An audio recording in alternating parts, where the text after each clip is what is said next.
Redditors who were the final people to see a missing person, have they been found? And how has their disappearance affected you? I am positive me and my little brother were the last ones to see my father alive. We were waiting for the school bus and saw him driving back home with a strange look on his face. We waved to him, but he didn't wave back. After that, he went missing. A couple weeks later, he was found dead hanging from a tree. It was self-inflicted. It is a scene in my head that gets replayed often, and it hurts me to imagine whatever he might have been going through in his head. I miss him so much. We now have a Discord. Check out the server in the link in the description. Story 2. One day when I was walking home from a friend's place, I was just looking at my feet when I heard somebody skateboarding towards me. When I looked up, I noticed it was one of my skating buddies, so I smiled and was about to call out to him, but he put his finger over his lips like a shush. He just held it there as he stared at me, and he just rolled by but didn't break eye contact. I became visibly confused, and he smiled and finally looked in front of him. I stood there for what felt like forever, not knowing what to do as questions raced through my head. I just decided to confront him in the morning at school. Only, he unalived himself that night. The memory is still burned into my mind. I always wonder what if, you know? Story 3. A friend in college had left a party we were at because he had remembered he had left his jacket in another person's dorm. Nobody heard from him the following day. Most figured he was just drunk and passed out somewhere. I even left a voicemail on his phone like, "Where are you? Lol, hope you aren't dead." Days turned into weeks. There were campus-wide manhunts with hundreds of volunteers. His body finally turned up in an electrical closet 6 weeks later. Accidental electrocution. How did this guy even get in there? Like, it took 6 weeks to find him? Something about this doesn't feel so accidental to me. That is some suspicious stuff right there. Story 4. I worked in a very small public library years ago. There was a young man, maybe 8 to 10 years older than me, that came in every few days for several months. He was very intelligent and extremely interesting. We talked often. One day he came in, we talked for a while, and he asked me to make sure that he had returned everything he had checked out. I did, and before he left, he thanked me for always helping him and being nice, etc. He walked up the street to his apartment and shot himself. I always wished that I had realized he was saying goodbye. Story 5. I was the last person to see a patient admitted with major depression after his divorce. Just found out he didn't receive custody of his kids. The senior doctor decided he was low risk because he had no significant mental health history. He also didn't disclose any specific plans to hurt himself and appeared very well and optimistic. When asked about his occupation during the interview, he vaguely mentioned he worked for the law. So he had unescorted day leave to pick up some toiletries. I held the door on his way out. We never saw him again. 2 weeks later, a stranger found his car on the side of the road,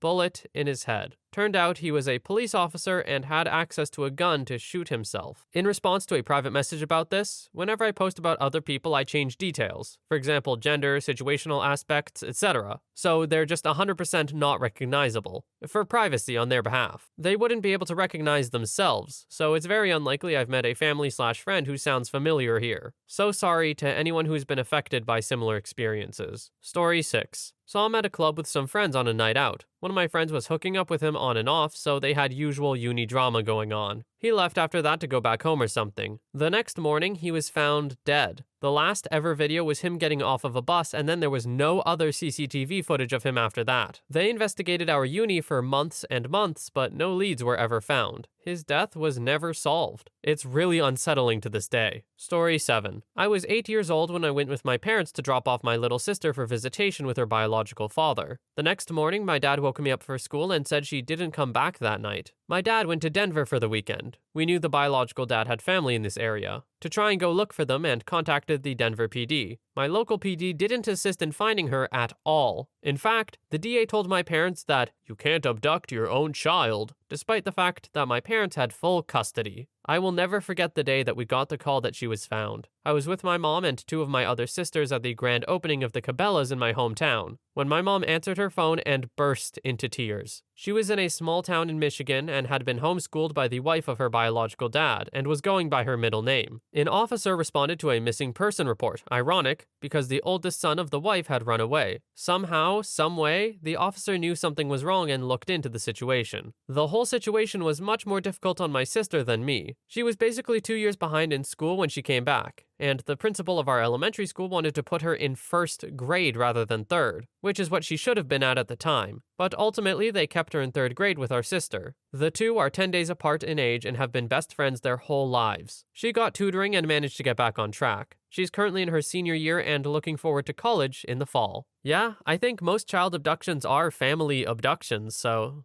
it makes sense. It's weird that a police officer would be so dismissive about it, though. Although, admittedly, officers don't have the best track record, so I guess it makes sense. Personal biases get in the way in any line of work, though, so, you know. Story 8. This person didn't go missing, but I was the last person to see him alive. My best friend and I were drinking on my porch in college. It was about 3:30 a.m. and I told him I was going to bed because I had to work the next day. He begged me to have another drink with him, but I insisted that I needed to get to sleep. The next morning, I woke up to my roommate screaming for me to come downstairs. I ran down and my friend had unalived himself while sitting down under the porch railing. We cut him down, did CPR even though we knew he was gone already. It was the most traumatic thing I've witnessed and had really affected my life. I pieced together things from the night, like the rope that he did it with was his friend's dog leash that we searched for a long time for and couldn't find. We think that he hid the leash as a premeditated event. Just thinking that he begged to spend a little more time with me, but I refused, really hurts. Look, this isn't really a message to OP because the odds that they see this are slim, but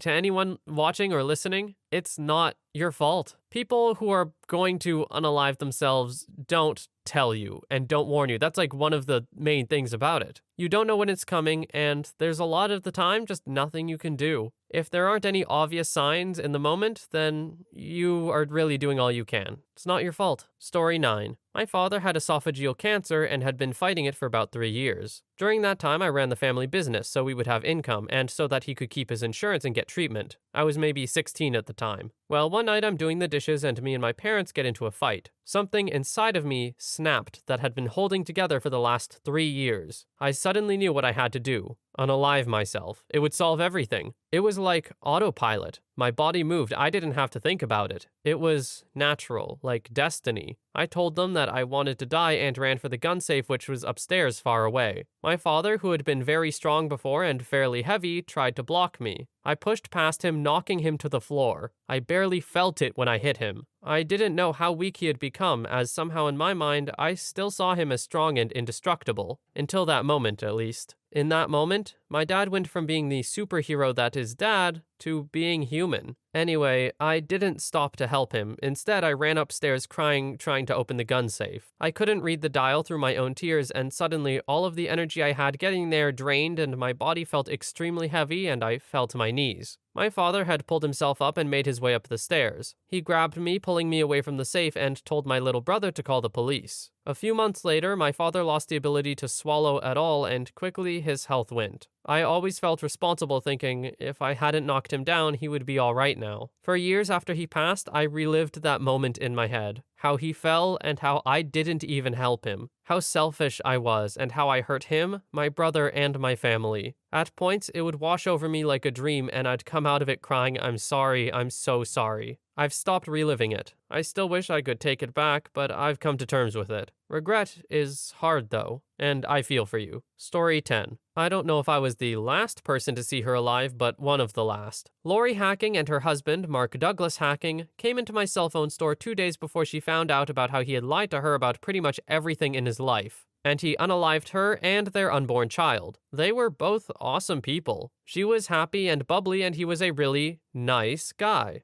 I came in from the weekend and there was a missing poster on our store door for Lori. It was really weird seeing that she was missing after just selling them cell phones and a plan. I reached out to the number and told them that her and Mark had been into the store 2 days before she went missing. I had to meet with the local police and an FBI agent. They had to look at the paperwork we had done, the video for the store, and interview all of the employees. The weirdest thing is that Mark came into the store after unaliving her and asked me a question about their cell phone plan, after unaliving his wife and dumping her body. Story 11. I was one of the last people to see a kid who lived across the street before she was kidnapped. Our neighbors across the street were raising their grandchild because their child, kid's parent, was on drugs. The kid was about 6 to 8 years younger than me, and I used to babysit her sometimes, and she would come over and play with me and my siblings. When I was around 14 and she was around 8, several men broke into the house and kidnapped her. I had babysat her the night before, and I can't remember if she was home alone or if one of the grandparents was there. The police found her about 10 to 12 days later. Her mother owed a lot of money for drugs, and so some of the dealers tracked down her kid and kidnapped her to try and get the mother to pay them. I never learned the details of what happened while she was kidnapped, and she has gotten therapy and is now married with kids. Story 12. I wasn't the last one, but one of the last few. He was a close friend of mine, practically family. It was the last period of the school day. We sat next to each other and would always goof off. I still remember it as clear as day. He asked me if he could come over and hang out. That whole hour, he talked about how he didn't want to go home, that his parents were total asses or something like that. I remember thinking nothing of it really, and then I made a decision that I still regret to this day. I told him I had a bunch of stuff to do after school, which was a lie. I remember the bell ringing, and I do not remember if he said something like, "I will see you later," or something like that. I got a text from his brother late that night asking if I had seen him. I told him no. He asked me if he could come over, but that was the last I saw him. I tried to call my friend, but no answer. And then I texted him asking if he was okay, and I never got a response. The school was on edge for those next few days. His family wasn't responding to anyone, and I grew extremely worried. I can't remember if it was 2 or 3 days, but they finally found him. Self-inflicted gunshot wound. I still wonder what would have happened if I didn't lie. Just told him, yeah, let's hang out, man. Story 13. There was the daughter of my mom's friend. She has a mental disorder. I don't know much about her other than that. She's 20 plus, but because of her disorder, she's like a kid. So she was missing the day after her and her mom visited us. After 3 days of search messages and police looking for her, news came. She was in Turkey and got married. We live in the Netherlands, so yeah, quite impressive to pull that one off. Turkish and Dutch police are investigating if she was tricked or did this willingly, cause there's a lot of unclear things. Story 14. Not 100% sure I was, but pretty close. I was in Colombia as a service missionary. I just got to a new area and pulled up the phone directory the people before me left. There were some records about this guy they were visiting, so I stopped by to introduce myself. He came to the door but was busy, so we set a time for me to come by the next day. About an hour before our scheduled time the next day, I call him to confirm and he says we're good to go. So I come by about an hour later and knock on the door. His girlfriend answered and told us she hadn't heard from him in over an hour and was expecting him to be home. He wasn't answering his phone or etc. Days go by and nobody hears anything. So she starts putting up missing posters around the neighborhood with a sizable reward. Still nothing. About 3 months later, I moved to a new city. Not even a week later, I get a call from the people that replaced me saying they found the guy, but in pieces. I almost threw up and just kind of sat there for the next hour. The latest theory I heard was that he was taken by the FARC, where they either might have tried to get a ransom or make him work for them. Then they ended up unaliving him when they were done or realized they would get nothing out of it. He was an architect. I don't think he was particularly super well known, but his family was at least more well off than most of his town. So I might have been the last person to talk to him. I never confirmed that.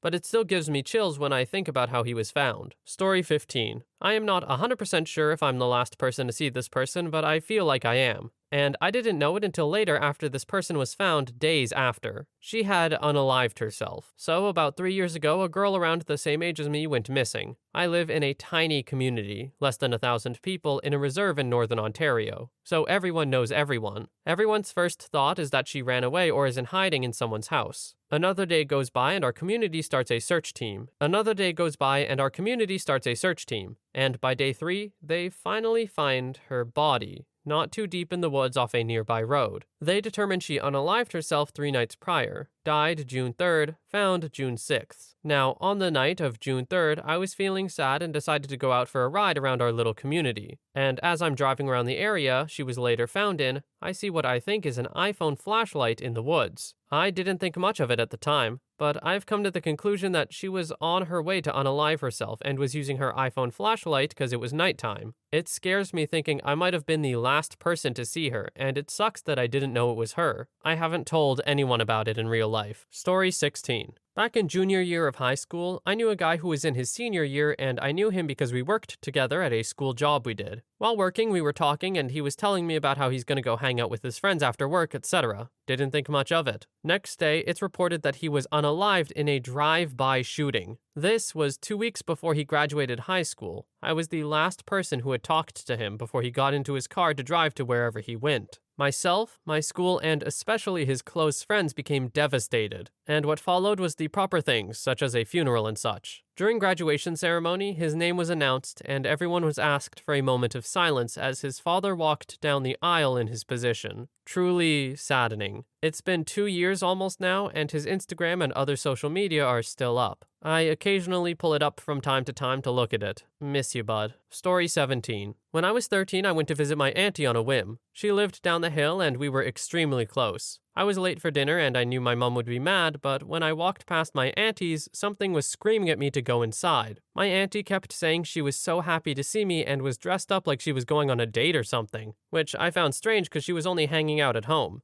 We chatted for a bit, and she was saying some very odd things. Tell such and such this, tell so and so I love them. She told me to take whatever I wanted from her house, and her pantry and fridge were completely emptied out, which I thought was weird. The whole thing made my hair stand up, but I was just a kid and didn't understand what was going on. When I eventually left to go home, she teared up, gave me a big hug, and she said she loved me and was so glad I came by. The next day, no one in the family could reach her. The curtains were all pulled at her house and the phone line was cut. After eventually breaking in, my grandma discovered that she had unalived herself in the closet. Everyone in the family wondered why she didn't leave a note. After 3 years of repressing that memory, it resurfaced, and I realized that I was the note. Screwed me up for a long time. I know that when someone's thinking of unaliving themselves, they're not really in the right mind. But putting that all on a kid is brutal. Also, I'm trying to keep the commentary to a minimum because these are all like kind of downers and I don't want to ruin anything, but I know I probably say anti-weird. You guys roasted me for bagel and bagel, but auntie, that one's more common, right? Anyway, back to the stories. Story 18. When I was in my early 20s, I was friends with a group of brothers, one of whom was one of my girlfriend's roommates. On New Year's Eve, they threw a party at her/their apartment. The next morning, I was taking the train home and happened to end up on the train with the youngest brother. He was acting normal, but I remember saying to him, "See you later," when getting off the train, and him smirking and saying, "Yeah."